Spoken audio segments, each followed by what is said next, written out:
Olá pessoal, tudo bem? Como vocês estão? Espero que todos bem, com muita saúde.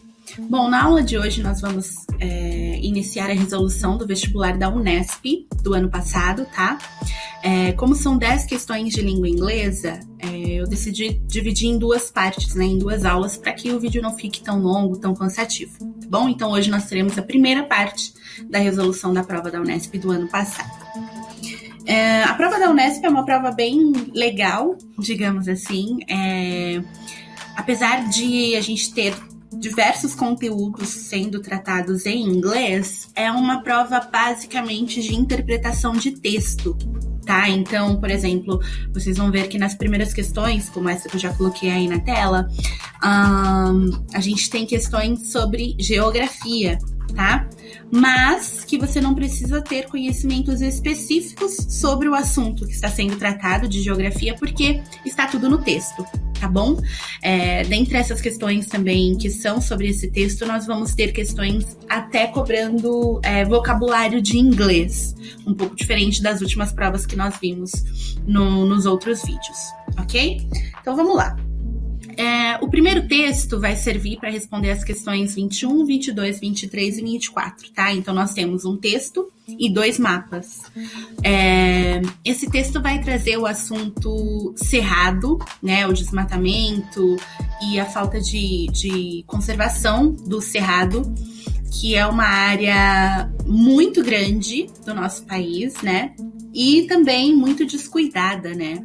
E aí o texto vai falar justamente sobre isso, né? Da importância do cerrado na biodiversidade e o quanto ele não é protegido. É um dos locais menos protegidos do Brasil, tá? E aí vai explicar que o cerrado fica entre a região amazônica e a região da Mata Atlântica e o Pantanal, tá? Então ele é a maior região de savana da América do Sul, tá? O Cerrado brasileiro. Então é de extrema importância essa região para nós, e mesmo assim nós não damos, né, a importância devida a ela. E é isso que o texto vai trazer para nós. E aí a primeira pergunta a gente tem, né? The excerpt from the second paragraph, então vai trazer um pedacinho do segundo parágrafo do texto que está escrito assim: Despite its environmental importance, it's one of the least protected regions in Brazil. Então, apesar da sua importância no meio ambiente, essa região de Cerrado é uma das menos protegidas no Brasil, tá? E aí a pergunta quer saber qual das opções A, B, C, D ou E é a que representa o que esse trecho do texto está dizendo, tá? E aí eu coloquei aqui na resposta para vocês num comentário que a opção que reflete esse relato é a letra A, que apenas 20% da vegetação original do cerrado permanece intacta e apenas 3% é protegida por lei. Então, realmente, zero olhar para a região de Cerrado do nosso país, apesar de ser uma região consideravelmente grande, ok? Então, resposta correta para essa questão, letra A. Bom, já na questão 23, nós temos que, de acordo com o texto, o Cerrado é a segunda maior vegetação do país. E o texto quer saber qual é a primeira maior vegetação do país, de acordo com o mapa número 1. E aí, se nós voltarmos lá no início, o mapa número 1, esse aqui, nós temos, né, a região amazônica, aqui em cima, o Cerrado e a Caatinga, e por último a região da Mata Atlântica, tá? Então, só pela corzinha aqui a gente consegue enxergar que realmente a região amazônica é a maior, onde a gente tem a floresta tropical, é a maior vegetação do país, tá? Então, seria, vamos voltar lá na questão 23, a letra E, a floresta tropical, onde a gente tem ali na região amazônica, ok? Então, letra E, rainforest, que é a floresta tropical, ok? A questão 24, nós temos novamente uma questão falando sobre os mapas, o mapa número 1 e o mapa número 2. E aí a gente está tendo uma comparação, tá? Então, temos que em um dos dois mapas é possível perceber que há uma área administrativa do país que é totalmente coberta pela vegetação de cerrado. Então vamos voltar lá. E aí que a gente tem aqui, né? A parte de cerrado é a parte que está em amarelo, um amarelo meio alaranjado.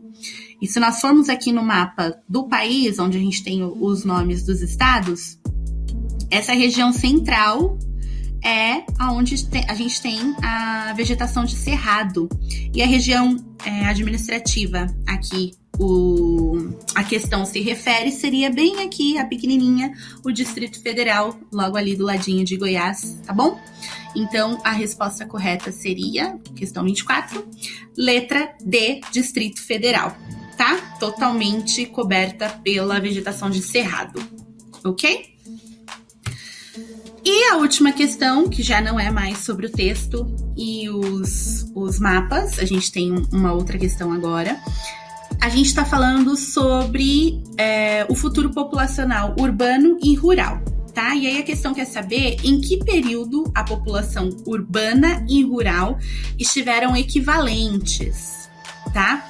E aí, se nós formos olhar aqui, um momento no gráfico em que as duas populações, urbana e rural, se encontram, a gente tem bem aqui, se a gente descer, ó, em 2010. Então, foi depois de 2005, por volta de 2010, tá? Então, a resposta correta seria a letra E, a bit after 2005 to around 2010, tá? Então, mesmo que a gente também não tenha um conhecimento profundo da língua inglesa para responder essa questão, se nós olharmos as outras alternativas, nenhuma tem esses dois números, né, 2005 e 2010, que começou a se aproximar aqui, ó, em 2005 até 2010, foi quando os dois tipos de população, rural e urbana, estiveram equivalentes, ok? Então, letra E, depois de 2005 até meados de 2010, ok? E aí, essa foi a primeira parte da resolução da prova da Unesp do ano passado. Como eu disse para vocês, uma prova legal, realmente legal, tá? De interpretação de texto, interpretação de gráfico. Temos diversos conteúdos aí, né? Até agora tivemos bastante geografia, por exemplo, biodiversidade, enfim. Mas é uma prova resolvível, digamos assim, por se tratar de muita interpretação de texto, tá bom? Então, é isso.